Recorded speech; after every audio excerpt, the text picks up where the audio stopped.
खुद की खोज में पार्ट 2। नताशा के घर वाले उसकी शादी करवाना चाहते थे, लेकिन कच्ची उम्र के घाव नताशा के दिल में कुछ इस तरह छाप छोड़कर गए थे कि वो आज तक उन्हें भूल नहीं पाई थी। आज भी वो किसी से प्यार करने से, किसी पर भरोसा करने से कतराती थी। पर घरवालों की जिद के आगे नताशा की एक नहीं चली और नताशा को झुकना ही पड़ा। पर नताशा ने एक शर्त रखी। नताशा ने कहा, ठीक है, आप सबके कहने पर मैं एक मौका देने को तैयार हूँ, पर पहले मैं उससे अच्छे से बात करूंगी, उसको जज करूंगी और अगर मुझे ठीक लगा तो ही मैं उससे शादी के लिए हाँ कहूंगी। घर वालों के पास नताशा को मनाने का उससे अलावा और कोई रास्ता नहीं था, जिस कारण नताशा के घर वाले तुरंत मान गए। और ऐसे नताशा ने विशाल से बात करना शुरू किया। हमेशा की तरह शुरू में विशाल और नताशा के बीच सब सही चल रहा था। विशाल ने 5 महीने में ही नताशा का खालीपन खत्म कर दिया था। विशाल नताशा की बहुत रिस्पेक्ट करता था, उससे बहुत प्यार करता था। She again started smiling after 5 years. Vishal was very supportive and caring, and after getting fully secured, Natasha finally agreed to get married. Natasha का डिसीजन सुनकर उस घर वाले बहुत खुश थे और बड़े जोरों शोरों से उसकी शादी की तैयारियां शुरू कर रहे थे। नताशा भी काफी सालों के बाद खुश हुई थी। शादी से 1 हफ्ते पहले न जाने आखिर ऐसा क्या हुआ, पर विशाल ने नताशा का फोन उठाना बंद कर दिया था। वो बार बार विशाल को कॉल कर रही थी, पर उसका फोन आउट ऑफ सर्विस जाए जा रहा था। नताशा ने विशाल की फैमिली में सबको फोन किए, पर किसी ने उसका फोन रिसीव नहीं किया। नताशा बहुत डर गई थी। शी वाज स्कैर्ड कि कहीं फिर से उसका दिल टूट न जाए। वो कांपते हाथों से लगातार फोन किए जा रही थी, पर कोई उसका फोन नहीं उठा रहा था। नताशा और नताशा की फैमिली में हर कोई बहुत परेशान था। शादी में जब 1 दिन बचा था और अब तक विशाल का कोई अता पता नहीं था, तो Natasha finally decided to go visit Vishal. पर जब नताशा विशाल के घर पहुंची तो उसने देखा कि वहां तो ताला लगा हुआ है। उसने आसपास पूछा तो उसे पता चलता है कि विशाल तो ऑलरेडी फॉरेन जा चुका है। विशाल के ही एक नेबर ने नताशा को एक लेटर दिया, जिस पर बड़े बड़े अक्षरों में लिखा था, फॉर नताशा। नताशा ने कांपते हाथों से वो लेटर खोला। उसमें लिखा था, डियर नताशा, अगर तुम ये लेटर पढ़ रही हो तो मतलब मैं यहाँ से बहुत दूर जा चुका हूँ। मैं जानता हूँ मैं तुम्हारे और तुम्हारी माफ़ी दोनों के ही काबिल नहीं हूँ, पर हो सके तो मुझे माफ़ कर देना।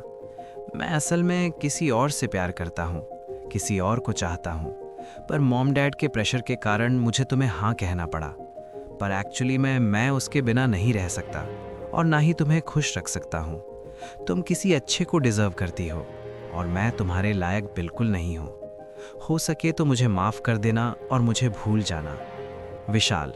और लेटर खत्म हो गया। लेकिन वो पूरा लेटर नताशा के आंसुओं से गीला हो गया। उसकी आंखों से लगातार आंसू आ रहे थे।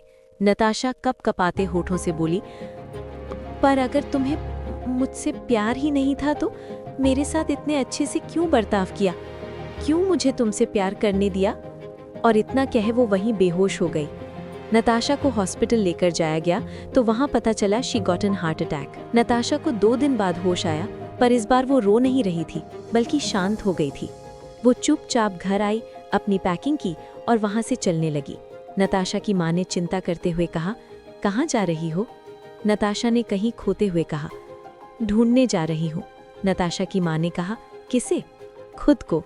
और इसके बाद नताशा बिना कुछ बोले, बिना कुछ कहे घर से निकल गई।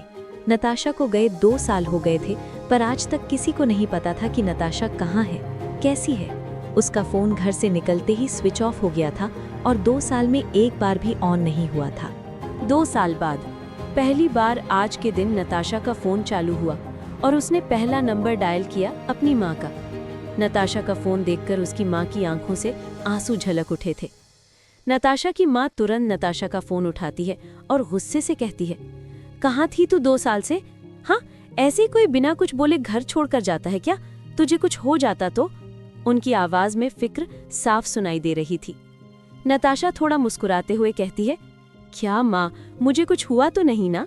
अच्छा छोड़िए ये सब बातें, मैं कल घर आ रही हूँ, घर आकर बात करते हैं। और इतना कहे नताशा ने फोन काट दिया। नताशा की आवाज सुनकर उसकी माँ के दिल को सुकून मिल गया था। उसने 2 साल बाद सुकून की सांस ली थी। अगले दिन नताशा के घर के बाहर एक बड़ी कार आकर खड़ी हो गई। घर वाले सब बाहर आए और हैरानी से कार को देखने लगे। कार के अंदर से सूट बूट पहने, आंखों में सनग्लासेस लगाए नताशा निकली। नताशा निकलते ही सबसे पहले अपनी माँ के गले लग गई। नताशा की आंखों में आंसू थे और उसकी आवाज में सुकून था। नताशा अपनी माँ से कहती है, कैसी हो माँ? नताशा की माँ फूट फूट कर रोने लगी थी। नताशा अपनी माँ के आंसू साफ करते हुए कहती है, मत रो माँ। नताशा की माँ रोते हुए कहती है, तुझे एक बार भी तेरी माँ का ख्याल नहीं आया? नताशा भी भावुक हो जवाब देती है, ऐसा एक भी दिन नहीं था माँ जब मैंने आपको याद नहीं किया, पर विशाल के ऐसे जाने के बाद मैं टूट गई थी और उस वक्त मुझे यहाँ से जाने के अलावा कुछ नहीं सूझा। माँ, पर तू गई कहाँ थी? नताशा थोड़ा हिचकिचाते हुए कहती है, माँ मैं अमेरिका में थी।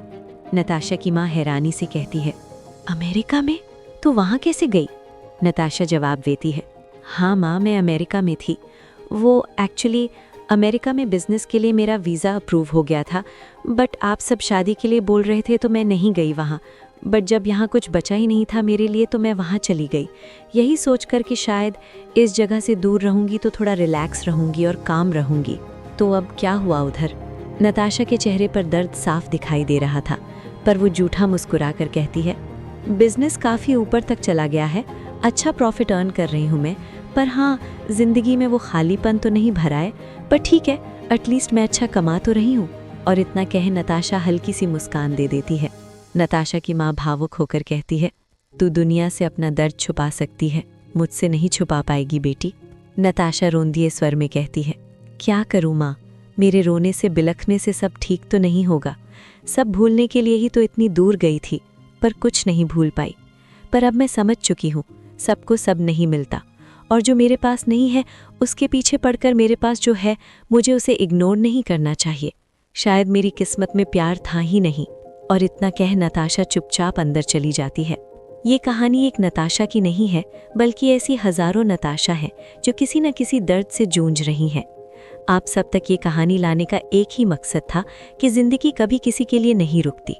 आज आपके पास कुछ नहीं, पर किसी पता कल सब कुछ हो जाए। आपको जीना नहीं छोड़ना चाहिए, किसी के लिए अपने सपनों को तोड़ना नहीं चाहिए। जो आपका होगा वो सही वक्त आने पर आप तक खुद आएगा। आपको कभी किसी के लिए खुद को नहीं खोना चाहिए। नताशा ने खुद को खो दिया। जिस हंसी के कारण वो इतनी फेमस थी वो उसे भूल गई।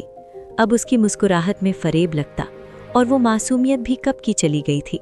नताशा लोगों के सामने काफ़ी रूड थी, इतना कि लोग उससे बात करने में भी डरते थे। पर अंदर से आज भी वो वही छोटी बच्ची थी, वही मासूम दिल। पर उसे समझने वाला कोई नहीं था, और उसे ना कभी कोई ऐसा मिला। शायद वो खुद में ही पूरी थी इसलिए। इसी के साथ हम आपसे विदा लेते हैं। कहानी अच्छी लगी हो तो वीडियो को लाइक, चैनल को सब्सक्राइब कीजिएगा। जल्द ही मिलेंगे एक और नई कहानी के साथ। तब तक के लिए अलविदा।